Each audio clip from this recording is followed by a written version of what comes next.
So what's up guys, it's V Scorpion Chess, welcome to the channel.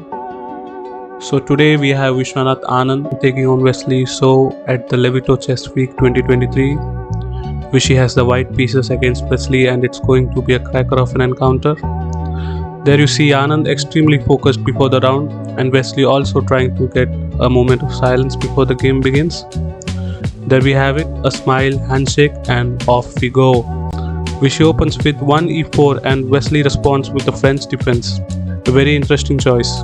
Generally, Wesley prefers to play e4 e5 but today he goes for the French and Anand plays the classical variation pushing his pawn knight to d7 and f4, look at which he capturing space in the center and Wesley trying to fight back with the push c5, bishop e3. The pieces are developed.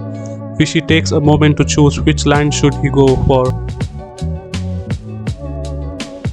and decide to go for queen d2. Now very important not to castle here, because if you do so black can go c4, b5 and then b4, and so it's important first to take the pawn and then exactly what Vishy does. Knight takes c5, Wesley brings his knight onto a good square. The only problem that black has in this position is this bishop on c8, which is not very active. Anand pushes his pawn a3 and now Wesley has to decide how he's going to continue. He goes castles. He's still in his preparation.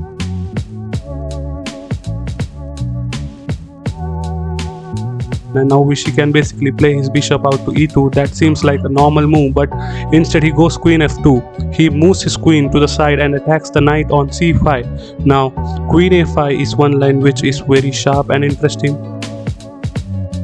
Also this move b6 just defending the knight and solidifying its position. Later on black wants to break in the center with f6. Vishy now castles it out and now f6 is possible. But Wesley goes queen to c7. Vishy now wants to actually try and start a kingside attack somehow, but it's not simple. So first he brings his bishop to d3 and you know what he's saying to Wesley is that even if you take here I'm completely fine because after rook d3 I'm happy with my position. So Wesley plays his bishop to b7. Black should be aiming for the f6 break.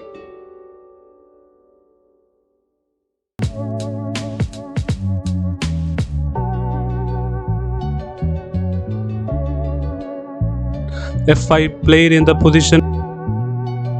Wesley So stops the attack there with the bishop. If you take by impasse then bishop takes f6 is possible, so his rook takes f6, so which he ignores it and plays his king to b1, a useful move to move his king away.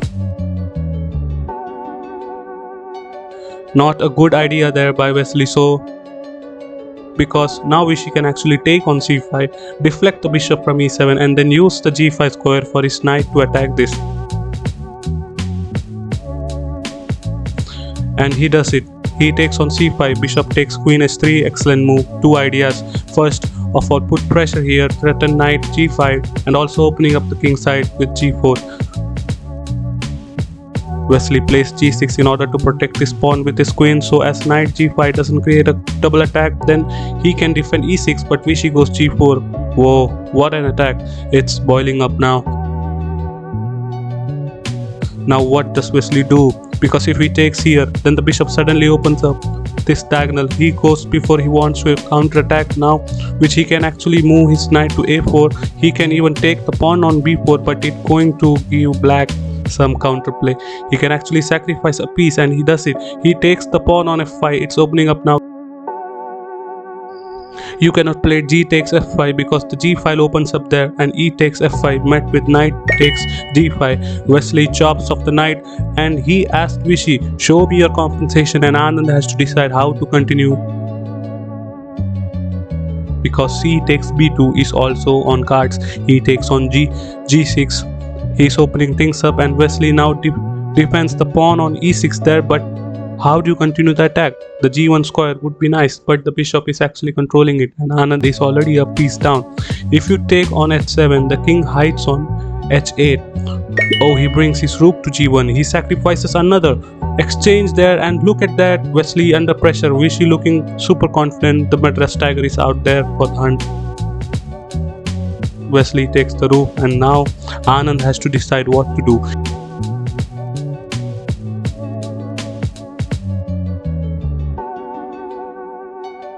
He is taking his time. He takes on g1. Many ideas are there in the position. The main one is g7 to unleash the attack on h7 pawn. How does Wesley meet? It is a big question there. He's taking his time. He takes on f4, and his point is, if you play now g7, then rook blocks the bishop's diagonal. So that is what he wants to do. But Vishy is looking very excited there. I think that's something that he is seeing. You can see him sort of trying to make the move. Oh, he picks up the pawn and sacrifices his queen. What a move. If rook takes e6, then Vishy will take h7, double check. King h8 and rook g8 is a checkmate. What a brilliant concept there by Viswanathan Anand, and sacrificing his queen is so brave. Now Wesley So is stunned. He moves his king to f8, g takes h7, threatening to make another queen. This is a game over. If you play queen at h7 first, then Vishy will give an intermediate check, protect the queen from the rook, and then pick up your queen. Wesley is now busted, and he resigns with a smile. There you can see Vishy extremely happy with what he just achieved. He played a brilliant attacking game, and as they say, the experienced 5-time world champion. Amazing play by Vishy Anand. At 53, he's still so sharp. It's simply inspiring. So guys, hope you all enjoyed this savvy gameplay. It's Scorpion Chess. I'll catch you in the next one. Until then, like, share and subscribe to the channel. See you soon.